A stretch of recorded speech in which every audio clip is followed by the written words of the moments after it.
A millionaire buys a haunted house and discovers a completely abandoned girl and her brother, unveiling a secret that changes his life forever.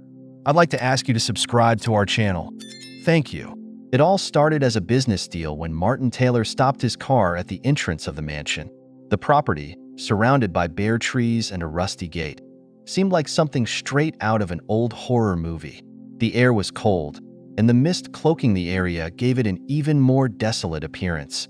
However, appearances meant nothing to Martin.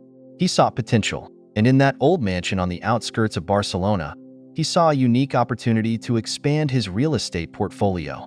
His real estate agent, a short, jittery man named Daniel, waited by the gate with a bundle of keys in hand. Daniel shifted nervously, as though he couldn't wait to leave the place. "It's a unique property, Mr. Taylor. A diamond in the rough, if I may say so. But, of course, it has its history." Martin stepped out of the car without responding, adjusting his coat as he surveyed the grounds. The garden was overgrown with weeds, and the mansion's facade, with its slanted roof and broken windows, seemed to scream abandonment. Yet, something about the place drew him in. He couldn't tell if it was the challenge of transforming the old into something spectacular, or simply the mystery emanating from every corner. "Open it, Daniel. I want to see the inside before I decide," he said firmly, walking toward the gate. Daniel quickly nodded, fumbling with the rusted lock until it finally gave way.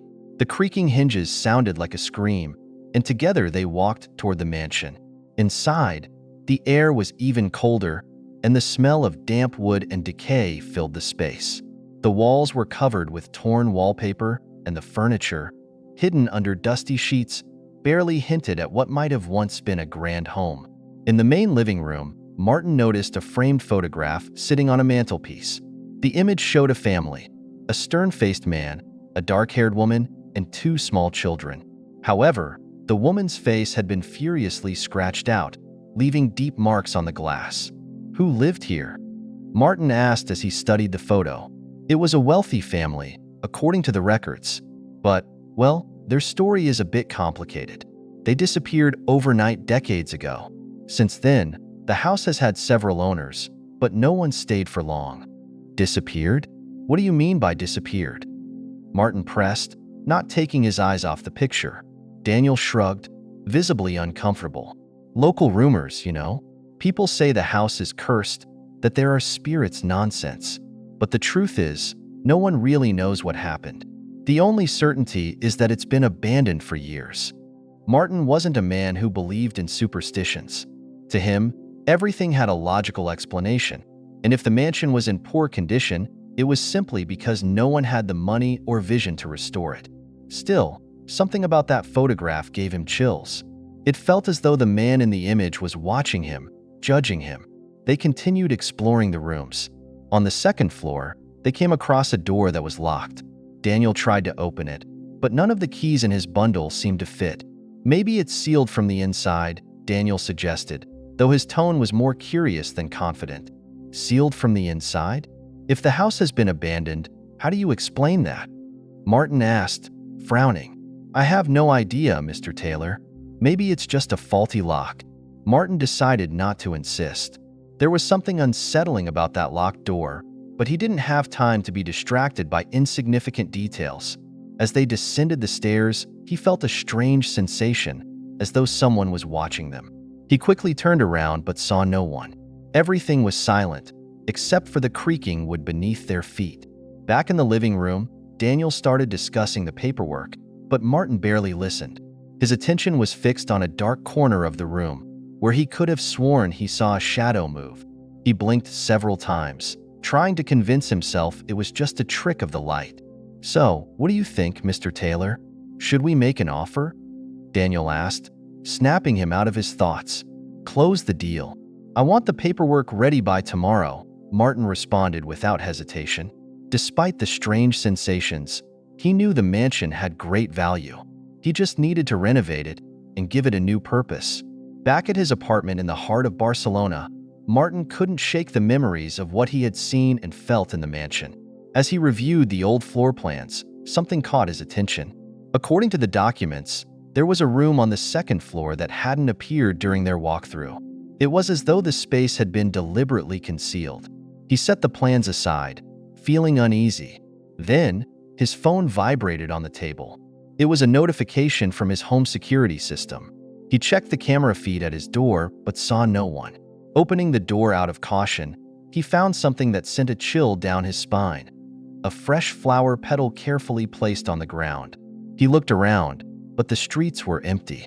How was it possible for something so delicate and alive to appear at his apartment door, especially after visiting such an inhospitable place?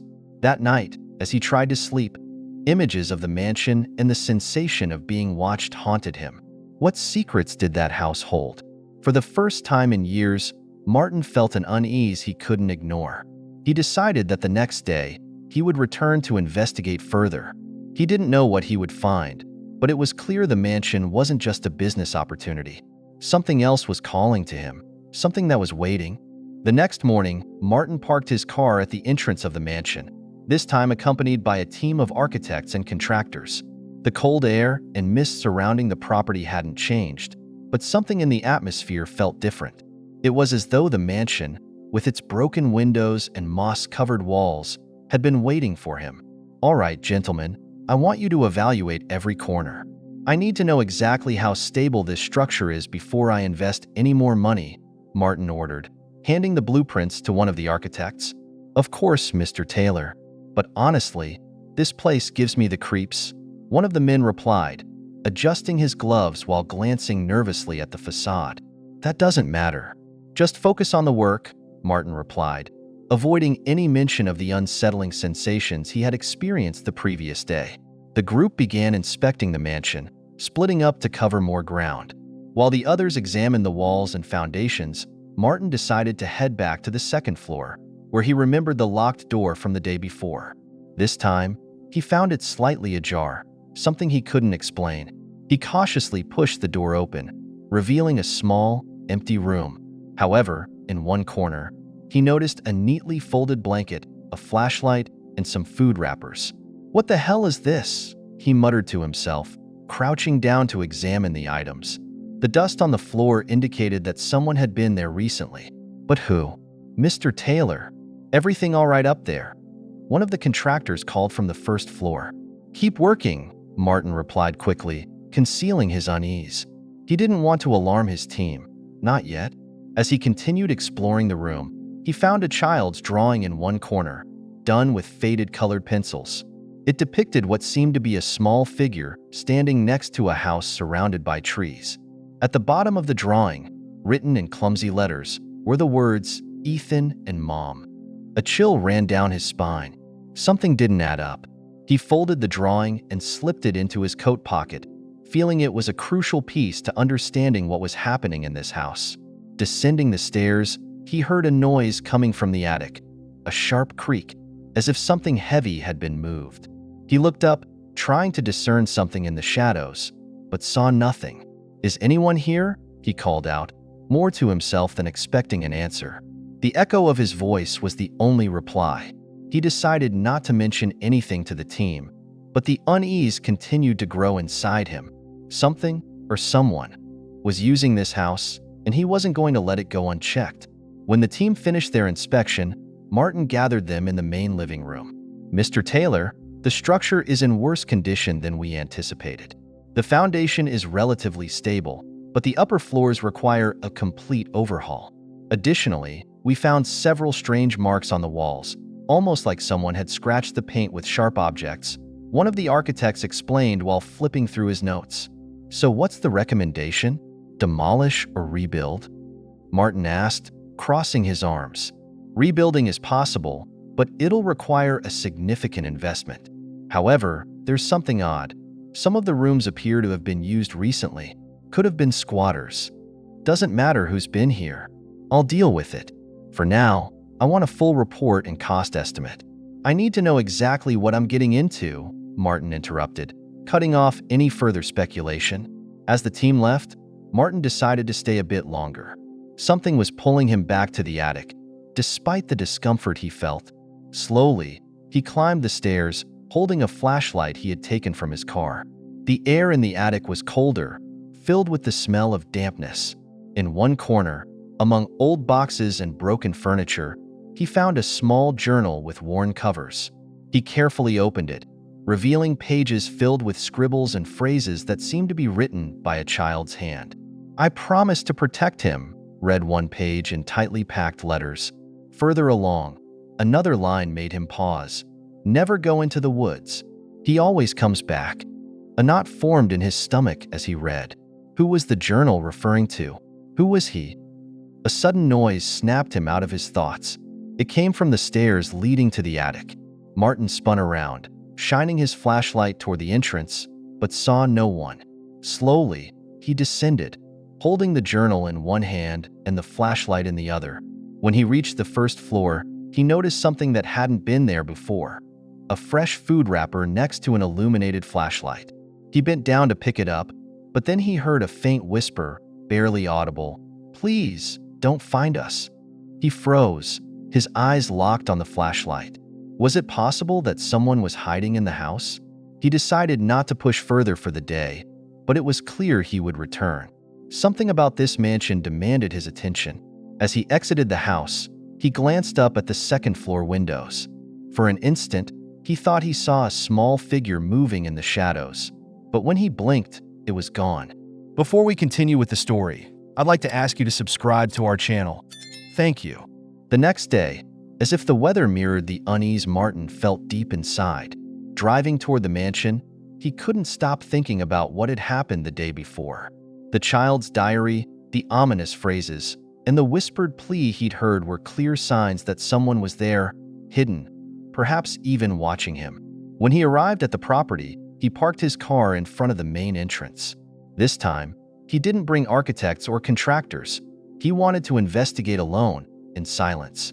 As he entered, the mansion felt even more desolate than before, but there was also something different, an air of anticipation, as if the house was ready to reveal its secrets. Martin climbed the stairs to the attic, flashlight in one hand and the diary in the other. The creaking of the steps broke the absolute silence, and when he reached the final step, he shone the light toward the corner where he had found the diary.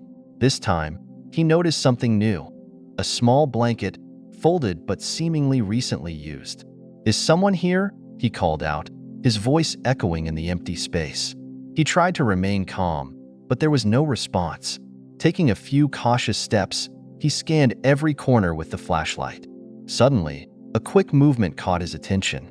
He turned toward the darkest corner of the attic and saw a small figure crouched behind some boxes. "It's okay. I'm not going to hurt you," he said gently, stepping closer. The figure didn't move. "I just want to help. Please come out." After a tense moment of silence, a little girl emerged from the shadows. She couldn't have been older than 8. Her large, dark eyes were filled with fear, and her dust-streaked cheeks spoke of the neglect she had endured. In her arms, she carried a baby wrapped in tattered blankets, fast asleep. "What's your name?" Martin asked, crouching down to her level. "Sophia," she whispered timidly. "And this is my brother, Ethan." Martin felt a lump form in his throat. How was it possible for 2 children so young to be living alone in a place like this?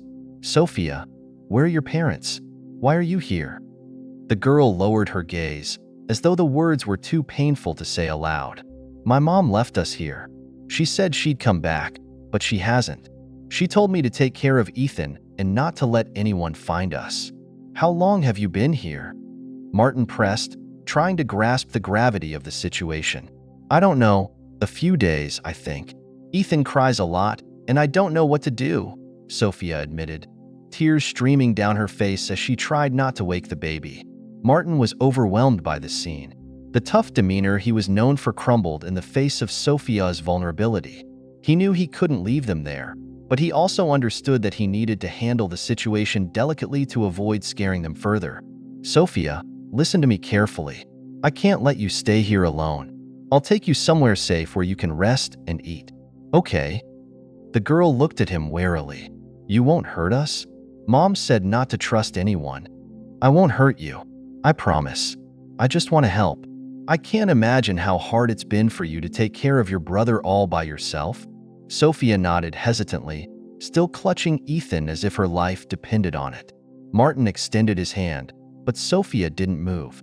"It's okay. You can carry Ethan. I'll walk behind you," she said, her maturity far exceeding her age. Martin agreed, carefully taking the baby and feeling the light weight of his tiny body. They descended the attic stairs cautiously, and as they made their way down, Sophia whispered something that sent chills down his spine. "We can't stay long. He always comes back." Martin froze. "He? Who is he, Sophia?" The girl didn't answer, but the fear in her eyes spoke volumes. When they reached the car, Martin placed Ethan in the back seat, ensuring he was well covered with the blankets. Sophia climbed in beside him, never letting go of the baby's hand. Before starting the engine, Martin took one last look at the mansion. For a moment, he thought he saw a shadow move behind one of the second-floor windows, but when he blinked, it was gone. He drove in silence toward his apartment, trying to process what had just happened. Sophia and Ethan were just children, but they carried a weight no adult should bear. As he drove, Sophia broke the silence. "Are you taking us with you? Are we really not going back to the house?" "You're coming with me. I'm not letting you go back to that place until I figure out what's going on. I promise to take care of you," Martin said with determination. The girl didn't respond, but for the first time, her face showed a glimmer of relief. Martin's car moved through the city streets, lit up with Christmas decorations that sharply contrasted with the unease growing inside him. Sophia and Ethan were safe in the back seat, but he couldn't stop replaying Sophia's words in his mind. "He always comes back." That ominous phrase raised more questions than answers. Who was he? And how was he connected to the mansion? Sophia sat beside her baby brother, staring out of the window with a serious expression. It wasn't the face of an 8-year-old, but that of someone who had endured far too much for her young age. Martin tried to break the silence hanging in the car. "Sophia, can you tell me more about your mom? Why did she leave you in that house?" Without turning away from the window, Sophia responded in a voice tinged with sadness and caution. "Mom said it was a safe place, that no one would find us there. But she didn't come back. I think something happened to her."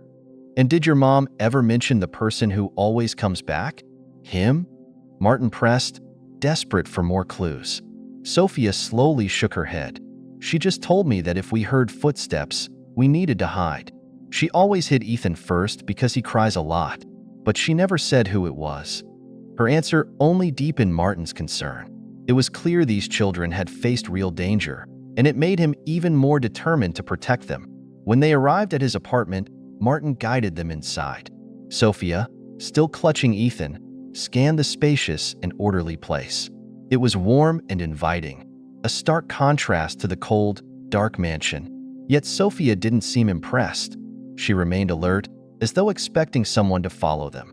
"This will be your home for now," Martin said as he closed the door behind them. "You can rest and eat whatever you need. You're safe here." Sophia looked at him seriously. "We can't stay long. If Mom comes back to look for us, she won't know where we are."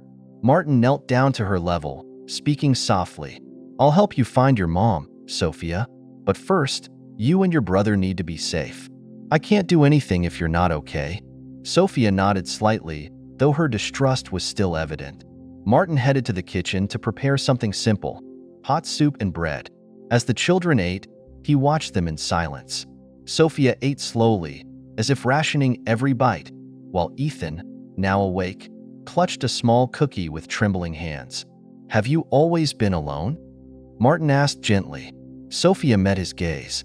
"No, Mom was always with us until things got strange.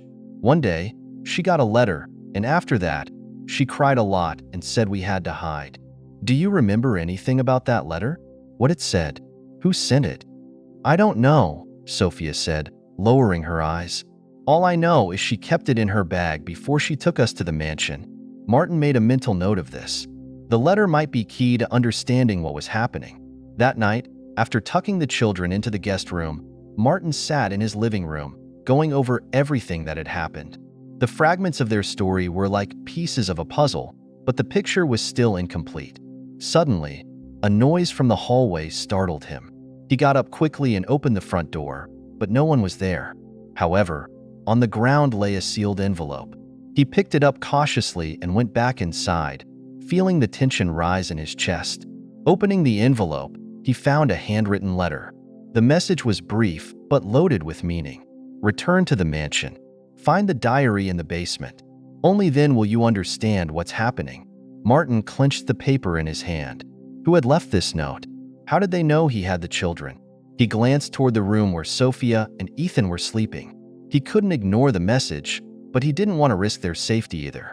The next morning, Sophia woke early to find Martin sitting in the living room, the letter spread out on the table, his face etched with concern. "What happened?" the girl asked, noticing his unease. "Someone left this last night," he said, showing her the letter. "It says there's something else in the mansion, something I need to find to understand what's going on." Sophia's face filled with fear. "You can't go back there. It's dangerous. Mom said we should never go back." "I know, Sophia, but if there's something in that house that can help us find your mom, I have to try. If you go, you have to be careful," she said, pulling a small cross from her pocket and handing it to him. "Mom said this keeps us safe." Martin took the cross gently and nodded. "I promise I'll be careful. While I'm gone, you and Ethan will be safe here." Before leaving, Martin reinforced the apartment's security, ensuring no one could get in. Then, he drove back to the mansion, determined to uncover what had been hidden for so long. As he drove, his mind was flooded with questions. What was the diary mentioned in the letter? How was it connected to Sophia and Ethan? And most importantly, who was behind all of this? When he arrived at the mansion, the place looked even gloomier than before. But Martin wasn't about to turn back. He stepped inside with determination, ready to unearth the secrets the house was hiding. Unaware that what he was about to find would change everything he thought he knew about Sophia, her mother, and, shockingly, his own past. The air in the mansion was colder than ever. The shadows cast by the high ceilings seemed denser, and the echo of Martin's footsteps reminded him he was completely alone. The mysterious letter had brought him back, and the words, "Find the diary in the basement," echoed in his mind like an unsolvable riddle. As he moved through the main hallway, flashlight in hand, every creak of the wooden floorboards made him tense. He questioned whether it was truly wise to leave Sophia and Ethan in his apartment, even with all the precautions he had taken. But he knew that to protect them, he needed answers. Answers that seemed buried within this house of secrets. The basement wasn't hard to locate, but the door was locked with a rusted padlock. Martin pulled out the small key he had found in the library days earlier. With a screech, the padlock gave way, and the door creaked open to reveal a steep staircase descending into near-total darkness. As he made his way down, the air grew thicker, heavy with the scent of damp and mildew. His flashlight illuminated a space that appeared untouched for decades.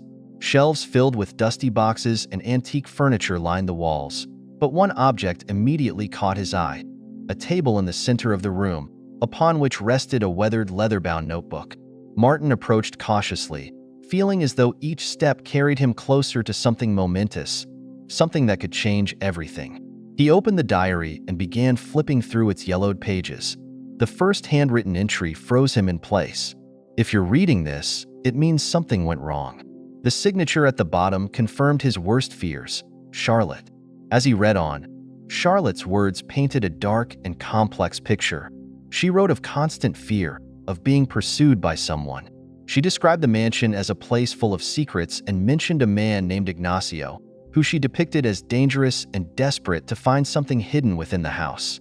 But there was more: cryptic references to a family legacy and a dispute over an inheritance that seemed to tie the lives of Charlotte, Sophia, and, now, Martin together. "Trust no one, not even those who claim to want to help you." The words felt like a direct warning to Martin, but he couldn't stop now. In the final pages of the diary, Charlotte spoke of a chest hidden within the mansion. According to her writings, the chest's contents could answer all the questions, but might also attract those willing to do anything to possess it. Suddenly, a loud noise shattered the basement's silence.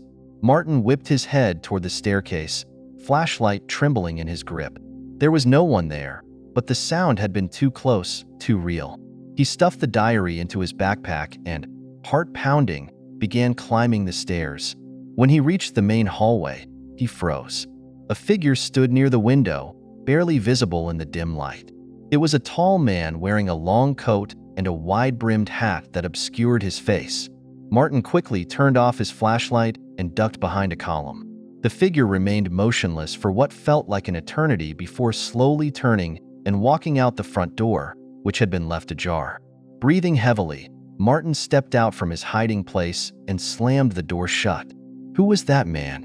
Was he connected to Charlotte's warnings? He couldn't afford to stay any longer. With the diary in his possession, he hurried out of the mansion and drove back to his apartment, feeling as though every shadow on the road was watching him. Back at home, Sophia was waiting in the living room, curled up on the sofa with Ethan in her arms. Her anxious gaze pierced him as he walked through the door. "Did you find anything, Martin? Do you know where Mom is?" Martin knelt before her, pulling the diary from his bag and placing it on the table. "Sophia, I found this. It's your mom's diary. There are a lot of things written here that I think can help us understand what happened." Sophia took the diary with trembling hands. "Is she alive? Does it say where she is now?" "I don't know yet," Martin admitted, "but she mentioned someone named Ignacio. She said he's dangerous and was looking for something in the mansion. She also talked about a chest that might hold the answers." Sophia frowned, trying to remember. Mom mentioned a chest once. She said it had something valuable inside, something that could save us, but that it should never fall into the wrong hands. A chill ran down Martin's spine.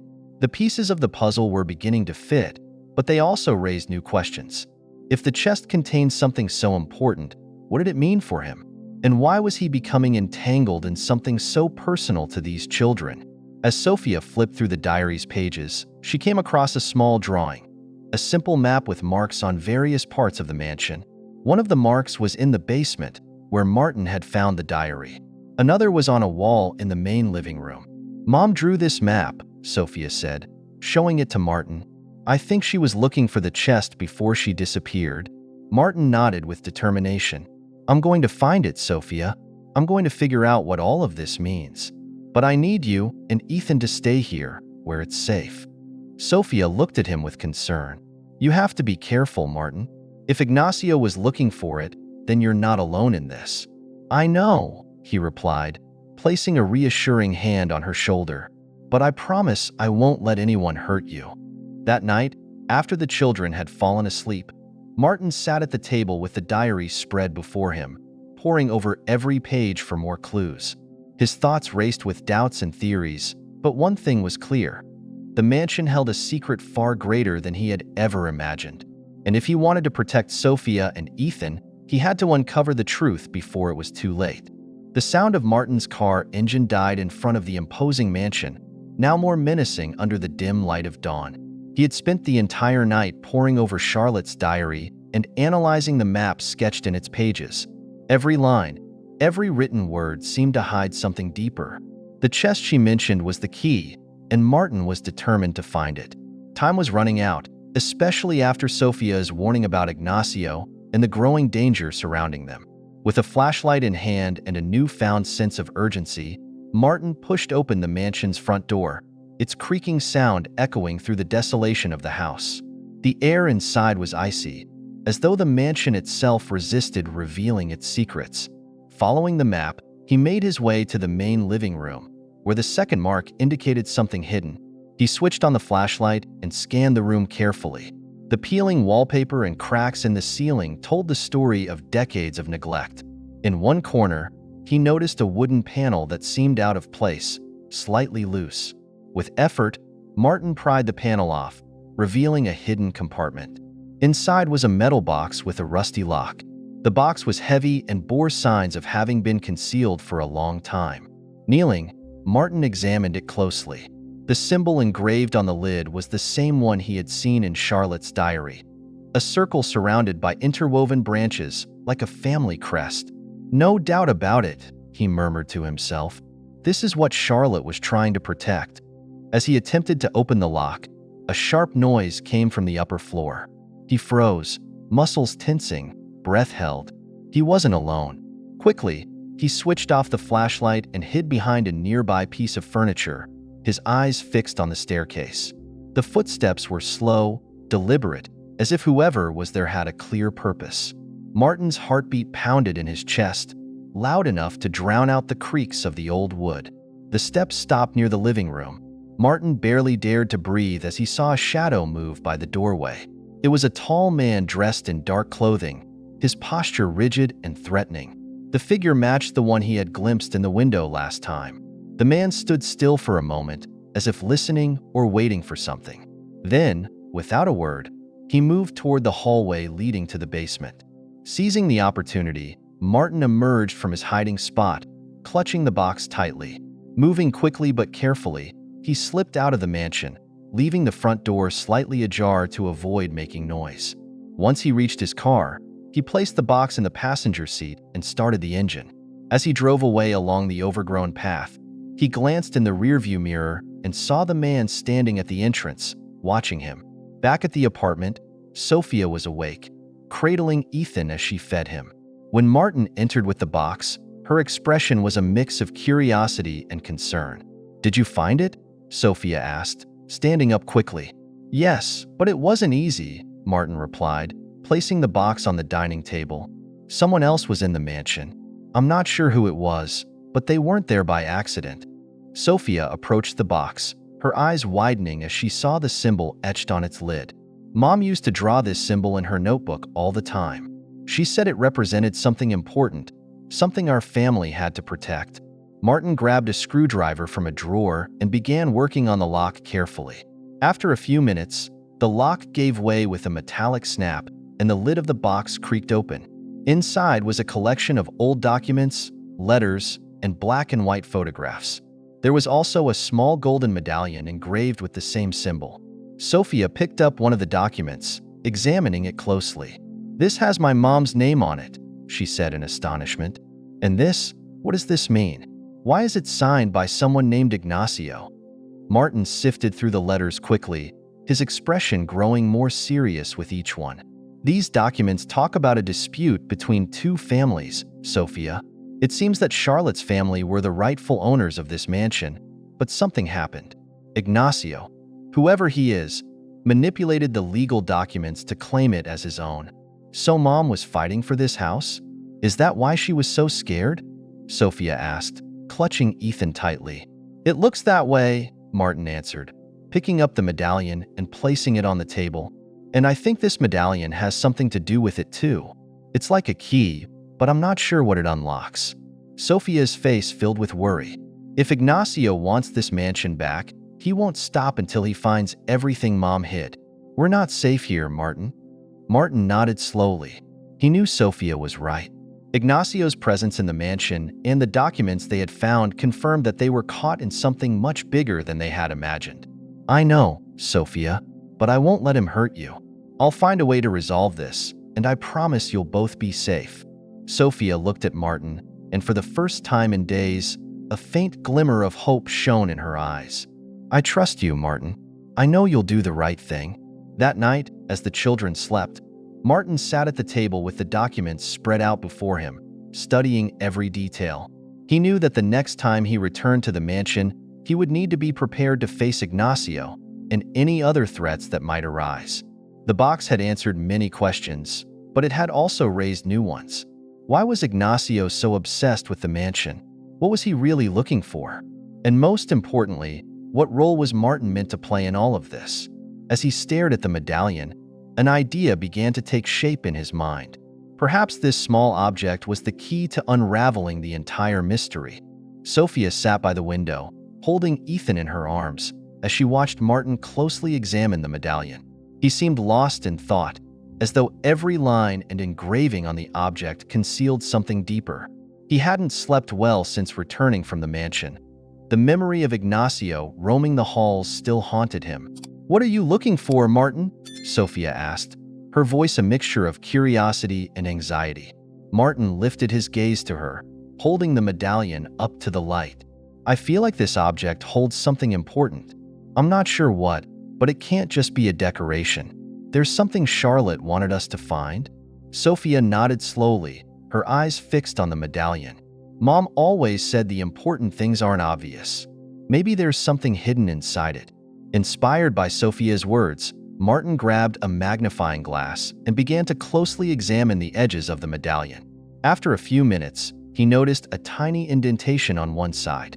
Carefully, he used the tip of a pin to press into the mark, and the medallion opened with a barely audible click. Inside was a small piece of paper folded precisely. "What does it say?" Sophia asked, quickly moving closer. Martin unfolded the paper with trembling hands. The handwritten words were brief but impactful. "The forest holds the legacy. Follow the branches to the clearing." Sophia furrowed her brow. The forest. Mom used to talk about a forest near the mansion. She said it was special, but she never explained why.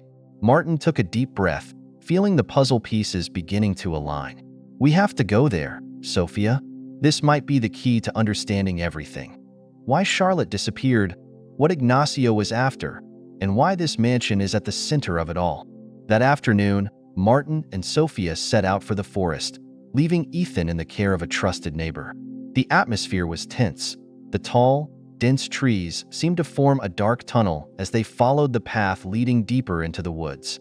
Sophia carried the medallion, holding it like a protective charm. "Are you sure you want to come with me?" Martin asked, glancing back at her. "This could be dangerous." Sophia looked at him with determination. "I want answers, Martin. Mom left us with more questions than certainty, and if there's something that can help us understand, I'm not staying behind." The path led them to a clearing surrounded by interwoven branches, just as the note had described. In the center stood a large stone covered in moss, with a symbol carved into its surface, identical to the one on the medallion. A chill ran down Martin's spine as he approached. "This can't be a coincidence," he murmured, placing the medallion onto the symbol. A scraping sound of stone against stone echoed through the air. The base of the rock shifted slightly, revealing a dark, narrow opening that led underground. Sophia stepped back, her breathing quickened. "What is this? A tunnel?"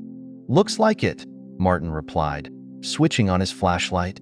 "I don't think we can turn back now. If Charlotte left this for us, it's because she wanted us to find it." Carefully, they descended into the tunnel, its walls lined with roots and dry leaves. The air grew dense and carried the earthy smell of dampness and age. After a few minutes, they reached a small underground chamber illuminated by faint light seeping through cracks in the ceiling. In the center of the chamber was an old chest, similar to the one Martin had found in the mansion. This time, there was no lock, and when he opened it, they found more documents and letters written by Charlotte. But what truly caught Martin's attention was a photograph. The image showed two men and a woman, Ignacio, Charlotte, and Martin's own grandfather. "What is my grandfather doing here?" Martin murmured, feeling as though the ground beneath him was shifting.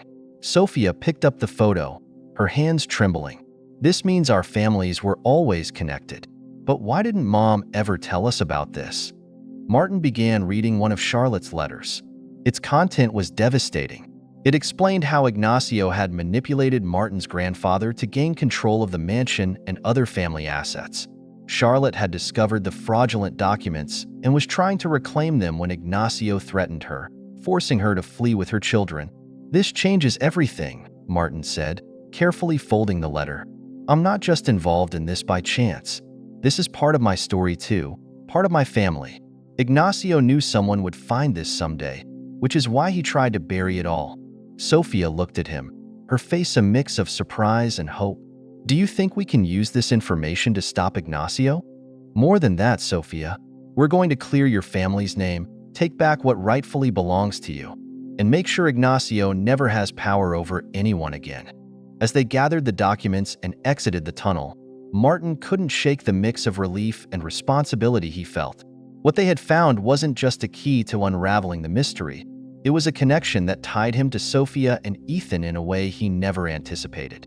Emerging from the forest, Martin paused for a moment, looking at Sophia with a serious expression. "From now on, you're not alone, Sophia. This isn't just your fight. It's our fight, and I won't let Ignacio or anyone else hurt you." Sophia looked at him with tears in her eyes, but this time, they were tears of gratitude. "Thank you, Martin. Mom would be proud of you." Tension filled the air as Martin and Sophia returned to the apartment. They had come back from the forest with more questions than answers. The documents they found in the underground chamber didn't just expose Ignacio's manipulations. They revealed a conflict that had torn apart two families. But the most unsettling implication was clear. They weren't alone in this fight. Martin sat at the dining table, spreading the letters and papers across its surface. Sophia, holding a sleeping Ethan in her arms, watched his every move intently. "We have all of this, but I don't know if it's enough to take Ignacio down," Martin admitted, running his fingers over the photograph of his grandfather with Charlotte and Ignacio. "If we can connect these documents to Ignacio's current activities, we might be able to dismantle everything he's built." Sophia approached, carefully placing Ethan on the couch and wrapping him in a blanket. "Mom always said Ignacio would do terrible things to protect what he wanted. But I never imagined he'd be connected to you, Martin. What does all of this mean for you?" Martin let out a heavy sigh, holding the photograph in his hands. "It means that my grandfather, the man I always thought was a model of integrity, wasn't so innocent. Maybe he was manipulated, or maybe he knew exactly what he was doing. But one thing is clear. This mansion, this conflict, was always destined to explode in our hands." That night, while Sophia slept, Martin couldn't rest. He decided to go through the documents again, searching for any overlooked detail. That's when he found an old map tucked between the letters, marked with symbols that matched the engravings on the medallion and the location Sophia had previously mentioned. One spot caught his attention: a small warehouse marked with a cross. It was just a few miles from the mansion, near the edge of the forest. Martin knew he couldn't ignore this lead. The following morning, he woke Sophia with a mix of excitement and urgency. "Sophia, I found something else in the documents. There's a warehouse near the forest. I think there might be more answers or evidence against Ignacio there." Sophia looked at him with apprehension. "Do you think Mom might have hidden something there? If we go, what happens if Ignacio already knows about it? That's why we have to be careful. But I can't stay in the dark. This might be the last piece of the puzzle we need to understand everything," Martin replied, resolute. Hours later, they arrived at the warehouse. It was an old, decrepit building with wooden walls rotted by time and broken windows that allowed a glimpse of the dusty interior. Martin pushed the door open cautiously, the creaking sound echoing in the silent space. The interior was cluttered with stacked boxes and objects covered by tarps. Sophia, holding the medallion tightly as if it were guiding her, pointed to a dark corner where something appeared to have been recently disturbed. "There," she whispered, her voice filled with anticipation. Martin approached and quickly removed the tarp. Beneath it was a wooden chest engraved with the same symbol they had seen in the tunnel. The rusted lock didn't take long to break with a crowbar Martin found nearby. Inside the chest, they found more letters, financial records, and a sealed envelope bearing Charlotte's name. Martin carefully opened it and read aloud. "If you're reading this, it means Ignacio hasn't stopped you. But be careful. His influence reaches farther than you can imagine. This chest contains evidence of everything he did to destroy our lives. Use it wisely and protect Sophia and Ethan. They are the true legacy of this mansion. I trust you." Sophia took a deep breath, her eyes shining with restrained tears. She knew someone would find this. She knew she wasn't alone. Martin gently closed the envelope, feeling the weight of the responsibility it carried. "With this evidence, we can expose Ignacio. But we have to be strategic. We can't face him unprepared." As they drove back to the apartment, the sense of danger grew more palpable. Martin noticed a dark car trailing them at a distance. He took an unexpected detour, confirming his suspicions when the car followed suit. "We're being followed," he said quietly, trying not to alarm Sophia. She clutched the medallion against her chest. "What do we do? We can't lead them back to the apartment." Martin accelerated, taking another route that led to a busier area. Eventually, he managed to lose the car, but the incident made it clear. Ignacio knew they were after his secrets. Back at home, Martin and Sophia meticulously organized the documents, preparing a strategy to confront Ignacio. They knew they couldn't do it alone. Martin decided to contact an old friend, a lawyer he trusted to handle the legal side of the situation. That night, as Sophia pored over Charlotte's letters, she came across a line that caught her attention. "Look at this, Martin," Mom wrote. "The end isn't in the mansion, but in what it represents. What do you think she meant? Martin reflected, staring at the documents spread across the table. Maybe it means the mansion isn't just a property. It's a symbol of everything Ignacio has done and what we need to protect. It's not about reclaiming a building. It's about reclaiming what it stands for you, for Charlotte, and now for me. Sophia looked at him with a mix of gratitude and determination. Then we can't fail. Not just for us, but for everything Mom fought to protect. The morning light filtered through the curtains of the apartment, casting a soft glow that seemed to signal the beginning of something monumental. After a sleepless night, Martine sat at the table once again, meticulously reviewing the documents. The evidence against Ignacio was solid. Charlotte's letters, financial records, and the testimonies Martine had gathered himself. Still, he knew Ignacio wouldn't go down without a fight. Sophia appeared in the living room, still in her pajamas, holding Ethan, who was playfully clutching the medallion. "Is today the day, Martine?" she asked, her eyes filled with both hope and concern.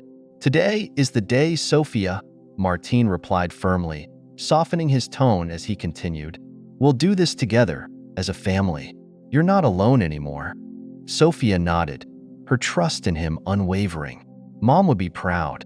She always believed someone would help us, though I never imagined it would be someone like you." Martine smiled, gently touching the medallion in Ethan's tiny hands. "I think this was meant to happen, Sophia. Everything led us to this moment." Hours later, Martine, Sophia, and Ethan arrived at the corporate building where the decisive meeting with Ignacio's shareholders and partners would take place. In the conference room, the attendees' faces showed surprise as they saw Martine enter, accompanied by a young girl and a baby. Ignacio, seated at the far end of the table, forced a smile, though his eyes betrayed his unease. "Ladies and gentlemen, thank you for your time," Martine began, placing the stack of documents on the table with a decisive thud. "I'm here today not just to discuss business, but to expose the truth that this company has hidden for years. Ignacio is not the honorable man we thought he was." The room buzzed with murmurs as Ignacio stood, his demeanor turning defensive. "This is a desperate attempt, Martine. What exactly are you accusing me of? You have no proof." "No proof?" Martine countered, locking eyes with Ignacio. He held up Charlotte's first letter and began reading aloud. "Ignacio, I know what you did to my family. I know how you manipulated my mother and betrayed the trust of those who surrounded you. But what you don't know is that I kept everything I needed to one day expose you." Ignacio attempted to interrupt, but Martine pressed on, revealing the fraudulent financial records and documents linking Ignacio to illegal activities. "These papers don't just prove your crimes, Ignacio. They also tie you to Charlotte's disappearance and the suffering of her children. There's no way out for you." The atmosphere in the room shifted instantly. The shareholders began demanding answers, and Ignacio's face turned pale. "This is all a misunderstanding," he stammered, but his words fell on deaf ears. At that moment, Sophia stood, holding Ethan in her arms. "You left us in that mansion, not caring that my mother was gone. You used us as pawns in your game, but that ends today." Following the meeting, Ignacio was removed from his position and placed under legal investigation. The shareholders, now armed with the truth, unanimously supported Martine to take leadership of the company. Yet for Martine, the true victory wasn't professional. It was what came next for Sophia and Ethan. Days later, Martine and Sophia traveled together to a shelter where they had received news about Charlotte. As they entered, Sophia immediately recognized her mother sitting in a corner, her gaze distant but still carrying a glimmer of hope. "Mom," Sophia whispered, and in an instant, mother and daughter embraced tightly. Charlotte wept as she held Ethan, who looked up at her with curious eyes. Charlotte turned to Martine, her face full of gratitude. "I never imagined someone would help us like this. Thank you, Martine. You've given us a chance I thought we had lost forever." Martine shook his head. "You've given me something far more valuable, a family. This fight brought us together, and I promise you'll never face anything alone again." In the weeks that followed, Martine began the legal process to officially adopt Sophia and Ethan, ensuring they would always have a stable and loving home. The mansion, now fully restored, became a special place for the family, a symbol of their resilience and triumph over adversity. Together, they knew their future was filled with endless possibilities. They had turned a past marked by darkness into a present illuminated by hope. Final lesson of the story: true wealth isn't found in material possessions, but in human connections and unconditional love. Martine, Sophia, and Ethan teach us that confronting the past with courage and fighting for those we love can transform our lives in unimaginable ways. The power of family, empathy, and commitment can overcome any hardship, paving the way for a future filled with hope and purpose. Thank you for listening to this incredible story until the end. If you enjoyed it, leave a like and subscribe to the channel. We also suggest watching the video that appears on the screen so you can discover other amazing stories, because I guarantee you'll be surprised.